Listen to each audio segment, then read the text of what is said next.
इतिहास में घटी बहुत सी कहानियां तो आपने सुनी ही होंगी, परंतु चित्तौड़गढ़ की रानी पद्मावती की कहानी सुनते ही आज भी दिल सहर उठता है।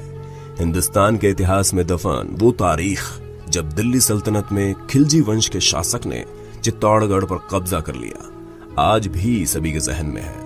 ये तो सभी जानते हैं कि रानी पद्मावती चित्तौड़ की रानी थी और उनका नाम ही रानी पद्मिनी था। रानी पद्मिनी के साहस और बलिदान की गौरव गाथा इतिहास में अमर है। तो आइए जानते हैं इनकी पूरी कहानी। लेकिन दोस्तों, आगे बढ़ने से पहले वीडियो को लाइक जरूर करते हैं। दोस्तों, खिलजी वंश के संस्थापक जलालुद्दीन खिलजी का भतीजा और दामाद था। अलाउद्दीन खिलजी ने राज्य को पाने की चाह में अपने चाचा जलालुद्दीन की हत्या 22 अक्टूबर 1296 में कर दी।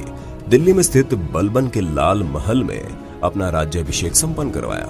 सिंहल द्वीप के राजा गंधर्व सेन और रानी चंपावती की बेटी पद्मिनी चित्तौड़ के राजा रतन सिंह के साथ ब्याही गई। कहा जाता है कि रानी पद्मिनी बहुत ही ज्यादा खूबसूरत थी और उनकी खूबसूरती पर एक दिन दिल्ली के सुल्तान अलाउद्दीन खिलजी की बुरी नजर पड़ गई। दरअसल चित्तौड़ के किले में उसने दर्पण में रानी के प्रतिबिंब को देख लिया था। रानी के खूबसूरत सौंदर्य को देखकर अलाउद्दीन खिलजी रानी की तरफ आकर्षित हो गया। चित्तौड़गढ़ को लूटने वाला अलाउद्दीन खिलजी राजसी सुंदरी यानी रानी पद्मिनी को पाने के लिए कुछ भी करने को तैयार था, इसलिए उसने चित्तौड़ पर हमला कर दिया। रानी पद्मिनी ने आग में कूदकर जान दे दी, लेकिन अपनी आन बान पर आंच नहीं आने दी। खिलजी ने एक योजना बनाकर महाराणा रतन सिंह के पास संधि करने का प्रस्ताव भिजवाया और कहा कि मैं मित्रता का इच्छुक हूँ और मैंने रानी पद्मावती की बड़ी तारीफ सुनी है। मैं सिर्फ उनके दर्शन करना चाहता हूँ। कुछ गिने चुने सिपाहियों के साथ एक मित्र के नाते चित्तौड़गढ़ में प्रवेश करना चाहता हूँ। इससे मेरी बात भी रह जाएगी और आपकी भी। लेकिन इसके पीछे खिलजी की एक गहरी चाल थी। परंतु रतन सिंह को खिलजी के रचे हुए षड्यंत्र का जरा सा भी अंदाजा नहीं था और वो खिलजी की मीठी बातों में आ गया। अपने गिने चुने सैनिकों के साथ खिलजी ने चित्तौड़गढ़ में प्रवेश कर लिया। महाराणा रतन सिंह ने मित्र के नाते खिलजी का स्वागत किया और जाते वक्त खिलजी को किले के द्वार तक पहुंचाने आ गए।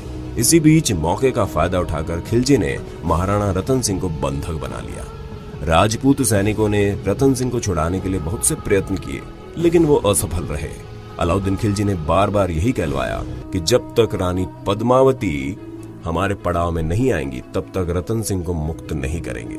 रानी पद्मावती ने भी अपनी सूझबूझ और चतुराई का इस्तेमाल करते हुए एक षड्यंत्र अलाउद्दीन खिलजी के खिलाफ रचा और कहलवाया कि वे एक शर्त पर ही उसके पड़ाव में आएंगी, जब पहले राणा जी को मिलने दिया जाए। इस प्रस्ताव को खिलजी ने स्वीकार कर लिया। योजना अनुसार रानी पद्मावती की पालकी में उनकी जगह उनका खास काका गोरा बैठा और दासियों की जगह पालकियों में राजपूत सैनिक बैठे। पालकियों को उठाने वालों के भेष में राजपूत सैनिक ही थे। इस तरह हजारों राजपूतों ने डोलियों में हथियार वगैरह भरकर अलाउद्दीन के डेरों की तरफ प्रस्थान किया। गौरा बादल भी इनके साथ हो लिए। खिलजी का आदेशानुसार सभी पालकियों को राणा रतन सिंह के पास जाने की इजाजत दे दी गई।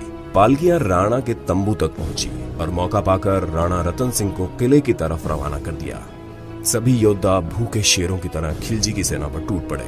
अचानक हुए इस हमले के कारण खिलजी की सेना में भगदड़ मच गई, लेकिन गोरा बादल भी कई राजपूतों के साथ वीर गति को प्राप्त हुए। इस बात से खिलजी बेहद गुस्सा हो गया और बदला लेने के लिए आदम का। खिलजी ने काफी समय तक चित्तौड़गढ़ के किले पर घेराव किए रखा, जिसके चलते चित्तौड़गढ़ के किले में खाने पीने की सामग्री भी भारी मात्रा में कम हो गई, जिसके चलते राजपूतों को काफी कठिनाइयों का सामना करना पड़ा और राजपूतों ने खिलजी से समझौता करने की ठान ली।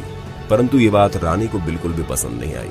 18 अगस्त 1303 को रानी पद्मिनी के नेतृत्व में चित्तौड़ के इतिहास का पहला जौहर हुआ।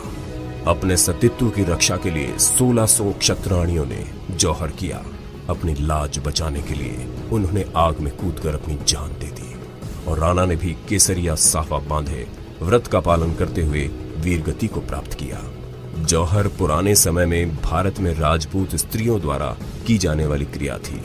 जब युद्ध में हार निश्चित हो जाती थी तो पुरुष मृत्यु पर्यंत युद्ध हेतु तैयार होकर वीरगति प्राप्त करने निकल जाते थे तथा स्त्रियां जौहर कर लेती थी, अर्थात जौहर कुंड में आग लगाकर खुद भी उसमें कूद जाती। जौहर कर लेने का कारण युद्ध में हार होने पर शत्रु राजा द्वारा हरण किए जाने का भय होता था। तो क्यों दोस्तों, कैसी लगी आपको पद्मावती की ये कहानी? हमें कमेंट सेक्शन में कमेंट करके जरूर बताइए। और दोस्तों अब मैं उन लोगों के नाम बताने जा रहा हूं जो हमारी वीडियोस को रोजाना देखते हैं और लगातार कमेंट के जरिए अपना प्यार हम तक पहुंचाते रहते हैं। सबसे पहले मयंक मिश्रा और दूसरे हैं बंटी यादव। दोस्तों अगर आप भी चाहते हैं आने वाली वीडियो में आपका नाम लिया जाए तो हमें कमेंट सेक्शन में कमेंट करके जरूर बताएं कि वीडियो कैसी लगी। और दोस्तों वीडियो अच्छी लगी हो ना तो इसे लाइक करें, अपने दोस्तों के साथ शेयर करें, और अगर आप हमारे चैनल पर नए हैं तो जल्द से जल्द हमारे चैनल को सब्सक्राइब जरूर कर लें ताकि हमारी और भी इसी तरह की वीडियोस आपको मिलती रहे सबसे पहले। धन्यवाद।